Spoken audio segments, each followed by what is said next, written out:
Une averse estivale et une invitation à entrer. Il n'en fallait guère plus aux gourmands de passage pour découvrir la confiserie Bressaude qui accueille chaque année 182 000 visiteurs. C'est toujours intéressant de venir voir, surtout avec les petits, comme ça ils voient comment c'est fabriqué. Il n'y a rien de sorcier avec du sucre, avec voilà, tout ça, mais c'est intéressant de voir le processus et de voir toutes les machines et de voir aussi la façon dont ils ont les cylindres imprimés là.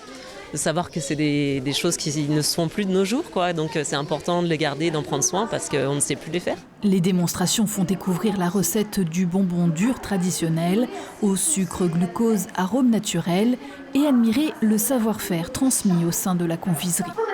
Je peux travailler, je peux mélanger. Alix, juriste de formation, s'est reconvertie il y a quelques mois et apprécie le côté créatif de son nouveau métier. Tous les mois, on a ce que l'on appelle les folies du mois. Donc, on est libre dans le goût, la forme, la couleur. Le mois précédent, j'ai voulu faire un parfum floral fruité. Donc, c'était litchi rose. 63 arômes et plus de 500 produits sont référencés. Bonbons durs ou mous, le sapin, l'eucalyptus et la violette sont les valeurs sûres. Qu'est-ce que vous allez mettre dans votre panier?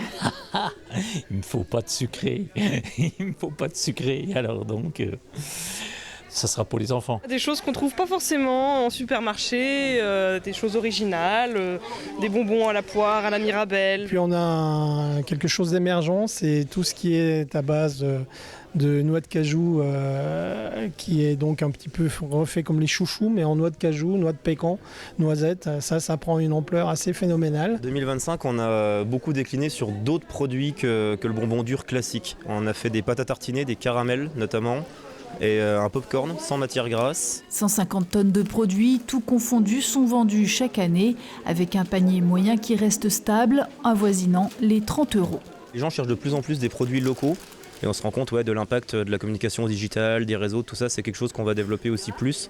L'Observatoire Entreprises et Découvertes classe la confiserie Bressaude au 6e rang des sociétés les plus visitées de France. Dans le top 10 également, on retrouve dans les Vosges la CDHV de Plainfin en 3e position.